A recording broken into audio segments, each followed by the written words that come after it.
ولا تقف ما ليس لك به علم إن السمع والبصر والفؤاد كل أولئك كان عنه مسؤولا.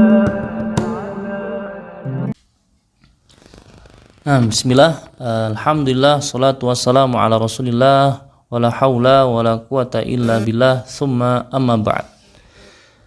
Ikhwani fiddin, arsyadakumullah, para pemirsa channel Tafhim yang insyaallah dirahmati oleh Allah subhanahu wa ta'ala. Kita lanjutkan pembahasan kita pada akidah tentang kitab Fusulun fil Aqidah karya Syekh Abdul Aziz Turaifi. Kita buka kitabnya. Kita sekarang sudah masuk ke beberapa masalah seputar penulisan kitab, penduduk Syam, dan seterusnya. Mari kita buka semua kitabnya, semoga bermanfaat. Dan jangan lupa bisa di-share ke yang lainnya supaya semuanya dapat faedah. Semoga channel ini terus berkembang dan bisa memberikan manfaat. Qala al-muallif rahimahullah, aqidatun fahadihi aqidatun mukhtasaratun qayyadtuha li ahli Syam wahum yarithuna ardahum wa diyarahum. Penulis berkata, maka ini adalah akidah yang ringkas. Aku menulisnya untuk penduduk Syam. Penduduk Syam, siapa mereka penduduk Syam itu? Penduduk Syam itu adalah wilayah yang sekarang itu terdiri dari beberapa negara. Kalau dahulu penduduk Syam itu, istilah penduduk Syam itu wilayahnya agak luas. Ada Mesir, Jazirah Arab, kemudian Syam, Irak, itu yang paling terkenal dalam dunia Islam. Mesir, Jazirah Arab, kemudian Yaman, kemudian Syam, Irak, dan seterusnya. Nah, kalau sekarang Syam ini terwakili dari beberapa negara. Yang pertama adalah Suriah, yang mencakup wilayah yang paling luas dalam mengambil wilayah istilah penduduk Syam dahulu. Kemudian Syam juga mencakup wilayah Palestina yang sekarang sedang terjajah. Kemudian Syam juga termasuk Lebanon, walaupun tidak seluruh Lebanon. Kemudian Syam juga termasuk dalam wilayah sekarang masuk di negara Jordania, Al-Urdun gitu. Jadi Syam sekarang wilayahnya diapit, bukan diapit ya. Jadi wilayahnya dibagi beberapa negara, yaitu Suriah, Palestina, Lebanon, dan Jordania. Ini Syam. Mereka ini adalah penduduk yang Allah Subhanahu wa taala katakan diberkahi oleh Allah Subhanahu wa taala. Bahkan disebutkan dalam hadis bahwa para malaikat itu membentangkan sayap-sayapnya kepada penduduk Syam.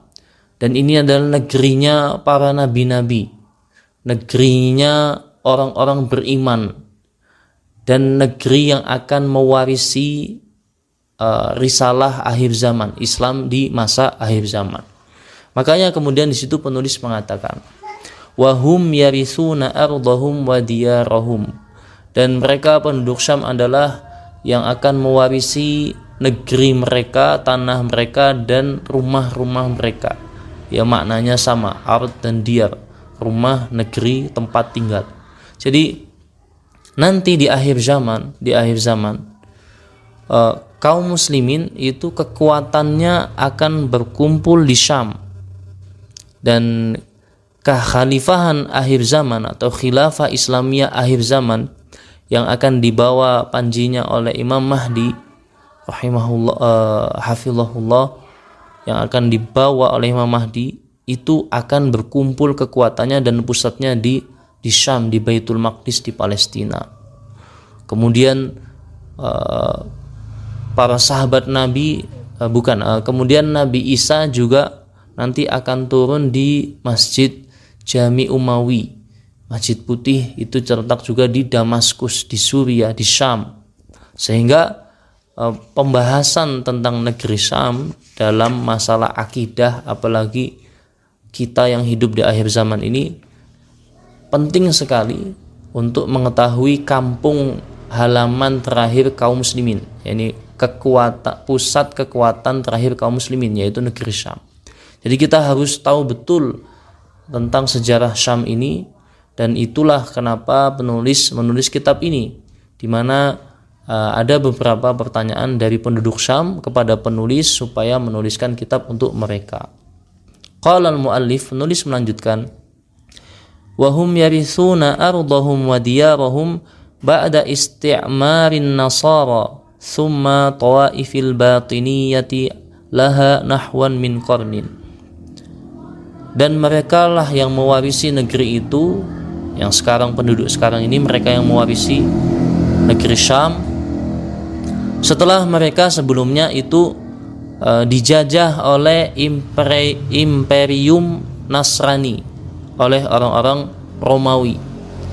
Jadi sepanjang sejarahnya Syam itu dijajah oleh orang-orang Nasrani, Romawi.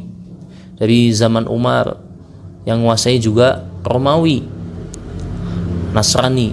Kemudian lepas lagi di zaman Salahuddin Al-Ayyubi juga yang menguasai Romawi. Sampai terakhir penjajahan terakhir Suriah itu dijajah oleh Prancis yang juga notabene-nya adalah Romawi. Jadi terakhir Suriah itu dijajah oleh Prancis dan negara-negara sekitarnya, kecuali Palestina. Palestina dijajah oleh Yahudi ini di abad-abad sekarang ini, begitu. Tapi secara umum dijajah oleh Nasrani secara wilayah, secara umum di Suriah. Karena Suriah yang paling ambil banyak wilayahnya. Prancis terakhir yang menjajah Suriah. Begitu. Wallahu ta'ala alam. Thumma tawaifil batiniyah. Kemudian Syam juga didominasi, dijajah sampai sekarang. Masih didominasi oleh Taifah batiniyah, aliran kebatinan. Nah, di sini kita penting untuk memahami istilah Taifah batiniyah. Jadi dalam ilmu akidah atau dalam ilmu firaq wal milal, al-milal wan nihal, ilmu aliran-aliran dalam Islam, ada istilah Taifah batiniyah. Siapa itu Taifah batiniyah? Jadi Taifah batiniyah adalah istilah untuk mereka-mereka yang menganggap bahwa agama atau syariat yang kita pahami sekarang ini adalah tafsiran yang bersifat zahir. Jadi kita memahami agama yang biasanya dipahami oleh masyarakat kaum muslimin sekarang atau kebanyakan dari zaman dulu, itu agama dan syariat yang dipahami secara zahir. Kata mereka, kita wajib sholat, akidah itu Allah itu harus disembah dan seterusnya, itu zahir. Kita wajib melakukan ibadah. Kemudian kenabian itu ya kepada Nabi Muhammad, risalah itu hanya pada Nabi Muhammad, sahabat setelahnya hanya melanjutkan saja. Itu pemahaman yang bersifat zahir. Nah, dalam Al-Quran dan dalam kitab Al-Quran itu kita harus memahaminya secara makna batin. Itu kata aliran kata Taifah batiniyah. Apa itu makna batin? Bahwa dalam setiap ajaran itu dipahami secara batin, secara mendalam. Sehingga dari pemikiran ini lahirlah penafsiran-penafsiran terhadap agama dan syariat yang nyeleneh. Seperti misalkan mereka menganggap bahwa orang kalau sudah pada level ma'rifat tertentu dalam ajaran mereka nggak wajib lagi puasa, nggak wajib lagi zakat. Inti puasa adalah menahan, inti sholat adalah bertasbih, kemudian haji itu boleh ke Karbala, dan seterusnya. Pemahaman-pemahaman yang menurut mereka itu pemahaman batin yang lebih sempurna, padahal itu pemahaman sesat semau mereka sendiri. Itu aliran kebatinan. Begitu. Dan Taifah batiniyah itu kebanyakan didominasi oleh aliran kelompok, bukan aliran. Jadi Taifah batiniyah itu aliran kebatinan. Aliran kebatinan ini kelompoknya banyak. Kelompok-kelompok yang masuk dalam kategori pemikirannya adalah kebatinan, alirannya adalah kebatinan. Nah, kelompok-kelompoknya ini banyak. Yang paling banyak adalah kelompok-kelompok Syiah dan kelompok-kelompok Sufi, aliran-aliran kelompok Syiah dan Sufi, aliran-aliran Syiah dan Sufi. Dan kita tahu bahwa Suriah sampai sekarang masih dikuasai oleh aliran atau kelompok Syiah yang disebut Nusairiyah. Dan itu salah satu aliran kebatinan, di mana mereka menganggap bahwa, bahkan sebagian menganggap bahwa risalah itu sudah dipindah ke Ali, bukan ke Nabi Muhammad SAW. Itu tentang masalah Taifah batinnya, dan bisa kita pelajari lebih lanjut di pembahasan yang lain. Laha nahwan min qarnin, dan mereka ini telah menguasai Suriah atau Syam selama kurang lebih 100 tahun, 1 abad. Wa qad tabi'a dzalika fitanun wa tabdilun, dan penguasaan penjajahan orang-orang Nasrani dan juga penguasaan aliran kebatinan ini telah membuat munculnya fitnah-fitnah dan perubahan likatsirin min usulil islami wa furu'ihi, terhadap banyak tentang akidah-akidah yang bersifat usul, pokok, dan furu'. Furu' itu pemahaman-pemahaman yang cabang, baik pemahaman fikihnya.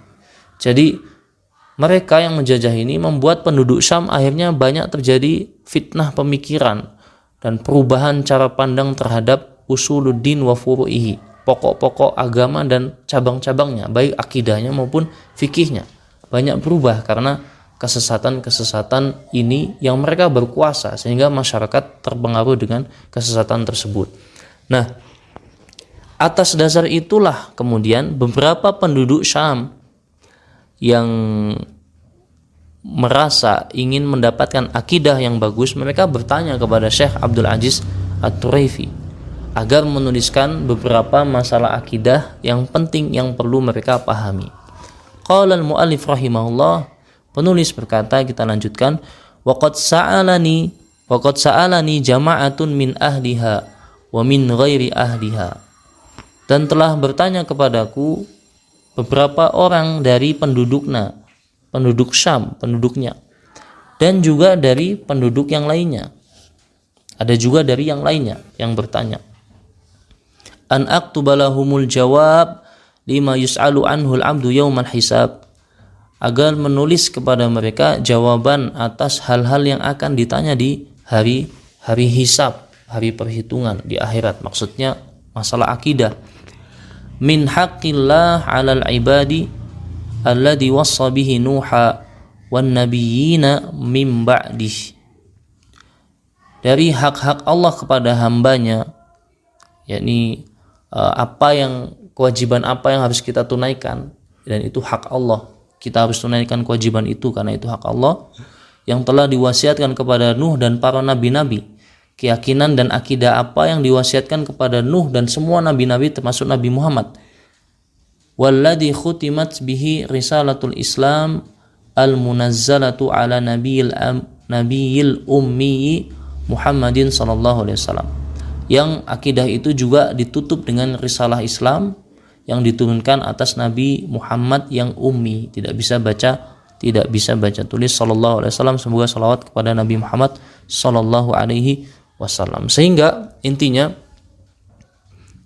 penduduk Syam ini mereka bertanya kepada Syekh, tolong tuliskan masalah-masalah yang penting dalam akidah, yang akidah itu tidak ada perubahan. Jadi akidah itu secara usul, secara pokok-pokok akidah tidak ada perubahan, baik dari zaman Nabi Nuh sampai zaman Nabi Muhammad sallallahu alaihi wasallam. Begitu. Nah, apa itu akidah-akidah yang penting yang harus ditulis?